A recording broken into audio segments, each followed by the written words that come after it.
Headlines प्रायोजक राम बंधू लोणचं. आता प्रत्येक जण जिंकेल.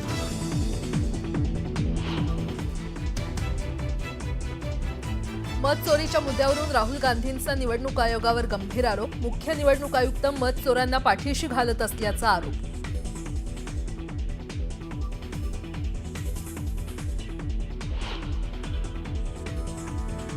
अतिवृष्टीमुळे शेतकरी संकटात, मदत कधी मिळणार याकडे शेतकऱ्यांच्या नजरा. देवाभाऊंनी शेतकऱ्यांकडे अधिक लक्ष द्यावं, शरद पवारांचा देवेंद्र फडणवीसांना सूचक सल्ला.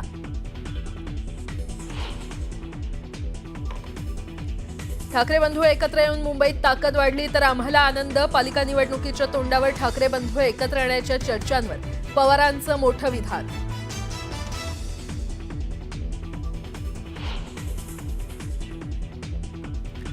पंचाहत्तरीनंतर मी थांबलो नाही, त्यामुळे मी पंतप्रधान मोदींना थांबा म्हणू शकत नाही. तर माझ्या 75ला मोदी स्वतः आले होते. शरद पवारांचं मोठं विधान.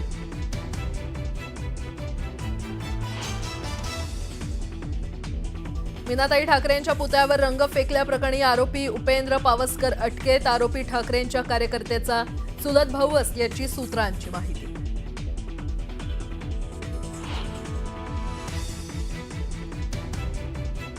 महाराष्ट्र पेटवण्याचा कुणाचा तरी प्रयत्न. मीनाताई ठाकरेंच्या पुतळ्यावर रंग टाकणाऱ्यावर उद्धव ठाकरेंचा संताप. तर निषेधार्ह घटना, राजकीय रंग देणं योग्य नाही, मुख्यमंत्र्यांची भूमिका.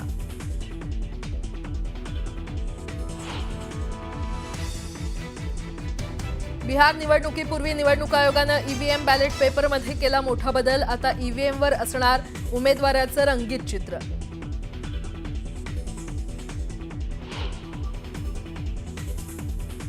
नागपुरात समता परिषदेच्या वतीनं ओबीसी मेळाव्याचं आयोजन. छगन भुजबळांची तोफ धडाडणार. आरक्षणाच्या मुद्द्यावर भुजबळ काय बोलणार याकडे लक्ष.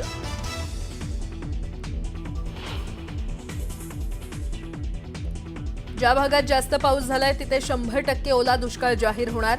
सगळ्याच ठिकाणी नाही, मात्र जसे रिपोर्ट येतील त्यावरून ठरवू. ओला दुष्काळ जाहीर करण्याच्या मागणीच्या मुद्द्यावर गुलाबराव पाटलांचं भाष्य.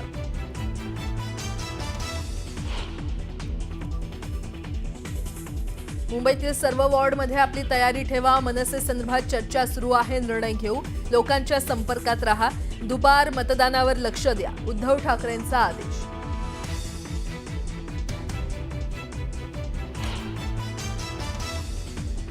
पुण्यातील कोथरूडमध्ये निलेश घायवळ गँगकडून गोळीबारात प्रकाश धुमाळ गंभीर जखमी. गोळीबाराचं कारण अस्पष्ट.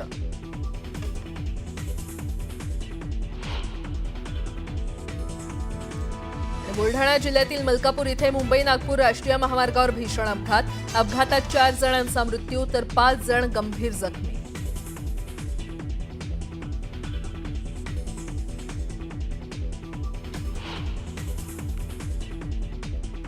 नमस्कार, मी प्राजक्ता तांडेल. तुम्ही पाहताय न्यूज 18 लोकमत. मुलुक महाराष्ट्रमध्ये आपलं सगळ्यांचं स्वागत. सुरुवातीला एक मोठी बातमी.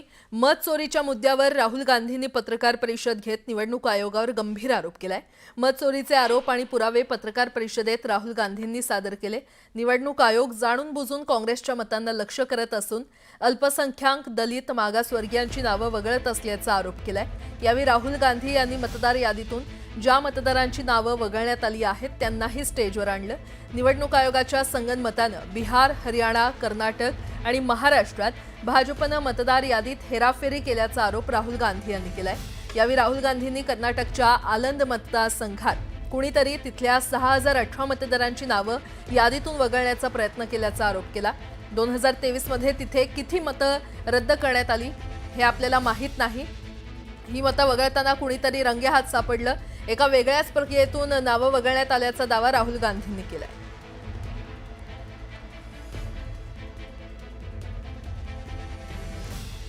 तर मत चोरीच्या मुद्द्यावरून राहुल गांधी यांनी पत्रकार परिषद घेतली आणि निवडणूक आयोगावर गंभीर आरोप केलेला आहे. मत चोरीचे आरोप आणि पुरावे पत्रकार परिषदेत राहुल गांधींनी सादर केले. निवडणूक आयोग जाणून बुजून काँग्रेसच्या मतांना लक्ष करत असून अल्पसंख्याक, दलित आणि मागासवर्गीयांची नावं वगळत असल्याचा आरोप करण्यात आलेला आहे. यावेळी राहुल गांधी यांनी मतदार यादीतून ज्या मतदारांची नावं वगळण्यात आली आहेत त्यांनाही स्टेजवर आणलं आणि निवडणूक आयोगाच्या संगनमतानं बिहार, हरियाणा, कर्नाटक आणि महाराष्ट्रात भाजपनं मतदार यादीमध्ये हेराफेरी केल्याचा आरोप राहुल गांधी यांनी केलेला आहे। यावेळी राहुल गांधींनी कर्नाटकच्या आलंद मतदारसंघात कोणीतरी तिथल्या 6018 मतदारांची नावं यादीतून वगळण्याचा प्रयत्न केल्याचा आरोप केलाय। 2023 मध्ये तिथे किती मतं रद्द करण्यात आली हे आपल्याला माहिती नाही। ही मतं वगळताना कुणीतरी रंगेहात पकडलं। एका वेगळ्याच प्रक्रियेतून नावं वगळण्यात आल्याचा दावा राहुल गांधी यांनी केलेला आहे। एका शक्तीनं ही मतं डिलीट केली असं राहुल गांधी यांनी म्हटलं। अल्पसंख्याक मतदारांना टार्गेट केलं जातंय असं देखील राहुल गांधी यांचं म्हणणं आहे। दलित आणि आदिवासींची मतं ही जाणीवपूर्वक वगळण्यात आली असल्याचं देखील राहुल गांधींनी म्हटलंय।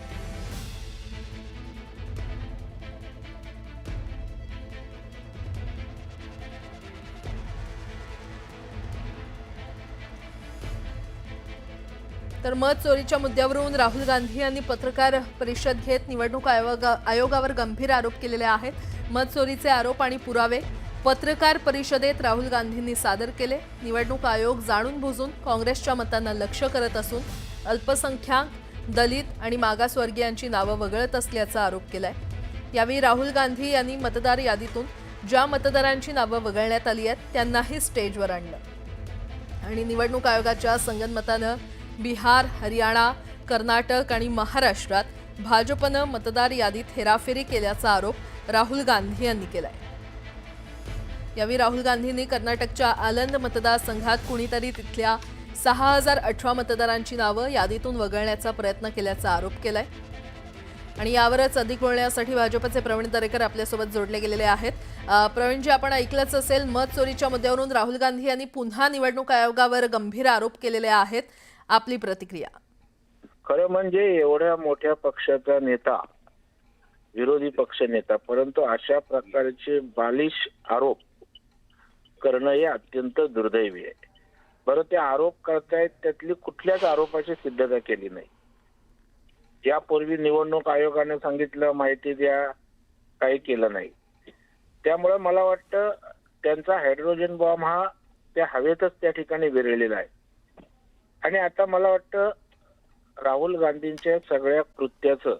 इतर बातम्यांकडे वळूया। 75व्या वर्षी मीही थांबलो नाही, त्यामुळे पंतप्रधान नरेंद्र मोदींना थांबा म्हणण्याचा नैतिक अधिकारच मला नाही, त्यामुळे त्यावर मी बोलू शकत नाही असं मोठं विधान केलंय राष्ट्रवादी काँग्रेसचे सर्वेसर्वा शरद पवार यांनी। तसंच माझ्या 75व्या वाढदिवसाला नरेंद्र मोदी स्वतः आले होते। अशा प्रसंगाच्या वेळी नरेंद्र मोदींनी राजकारण कधी आणलं नाही आणि आम्हीही यात राजकारण आणणार नाही, आणत नाही असं शरद पवार म्हणाले। शरद पवारांच्या या विधानानंतर मात्र उपस्थितांमध्ये एकच हशा पिकला। माझा 75व्या वाढदिवस जे होता त्या 75व्या वाढदिवसाला मोदी स्वतः आले होते। त्यांनी वाचनही केलं होतं, आणखी अनेक लोक होते, पण तिथं त्यांनी राजकारण आणलेलं नाही आणि आम्ही आणू इच्छित नाही। आमच्या शुभेच्छा आहेत, देशासाठी त्यांना काय करायचं असेल ते योग्य करावं एवढीच अपेक्षा। 75 वर्षानंतर संविधानिक पदावरून थांबावं असं एक सूर RSS म्हणणं उमटतं। आता मी थांबलो नाही तर मला बोलायचा नैतिक अधिकार नाही। माझा 85 झाले, 10 वर्ष। हे ह्या वाक्यावरनं हशा पिकला की मी जर थांबलो नाही तर मी त्यांना कसं थांबायला सांगू, मी आता तर 85 आहे आणि पुढची 10 वर्ष मी काम करतोय। यावरून सगळे उपस्थित जे होते ते त्यांचं एक हास्य समोर आलं। पुढे